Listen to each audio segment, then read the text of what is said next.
आज एक वायदा करने से ये सारे राजनीतिक दल घबराते हैं। एक भी राजनीतिक दल के मुंह से नहीं सुना होगा आपने। जो वायदा हम कर रहे हैं ना, इसका जिक्र तक करने का उनमें सामर्थ्य नहीं है।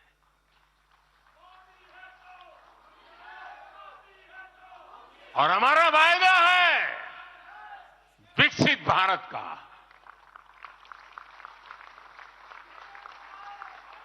इन लोगों ने स्वीकार कर लिया है कि ये लोग भारत को विकसित नहीं बना सकते।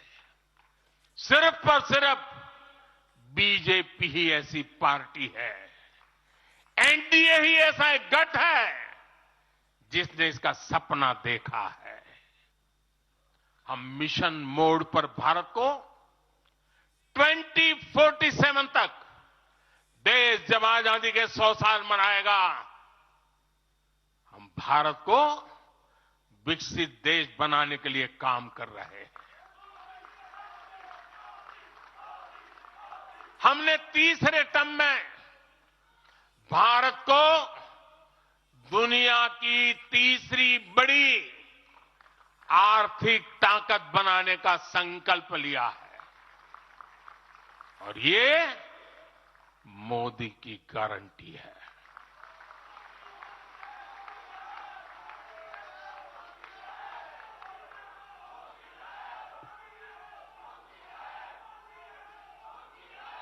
और जब मैं भारत को तीसरी आर्थिक ताकत बनाने की बात करता हूं, तो उसका मतलब भी बहुत गहरा है। इसका मतलब है भारत के आर्थिक, सामरिक और सांस्कृतिक सामर्थ्य का कई गुना विस्तार, चहुं दिशा में विस्तार। साथियों, हम इसके लिए कितनी तेजी से काम कर रहे हैं, इसका हिसाब लगाना भी जरूरी है। भारत को, यह आंकड़ा याद रखिए, भारत को $1 ट्रिलियन की अर्थव्यवस्था बनने में लगभग 60 साल लगे थे। 60 साल। 2014 में जब देश ने हमें अवसर दिया तो 2 ट्रिलियन मार्क भी बहुत बड़ा लग रहा था।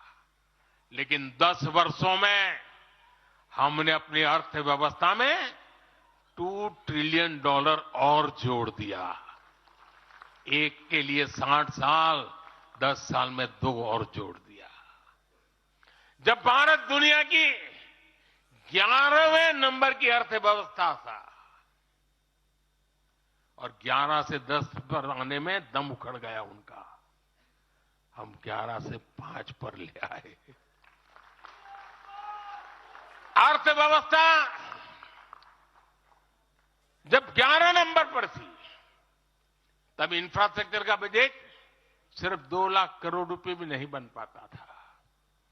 आज भारत 5वें नंबर की अर्थव्यवस्था है, तो भारत का इंफ्रा बजट 11 लाख करोड़ को पार कर चुका है।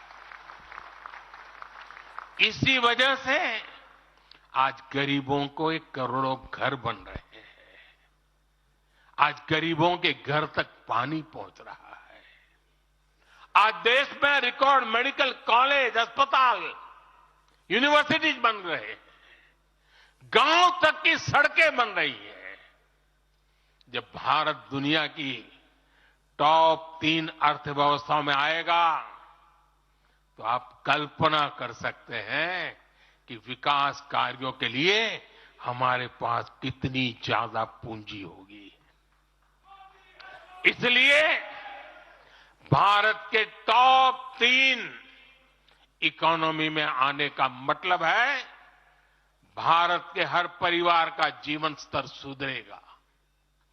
भारत के हर परिवार की आय बहुत अधिक बढ़ जाएगी। भारत का पब्लिक ट्रांसपोर्ट और आधुनिक बनेगा। भारत में रोजगार के लिए नए सेक्टर खुलेंगे, रोजगार के और ज्यादा मौके मिलेंगे। भारत के युवाओं को भारत में ही फंडिंग के, ज्यादा से ज्यादा अवसर आएंगे।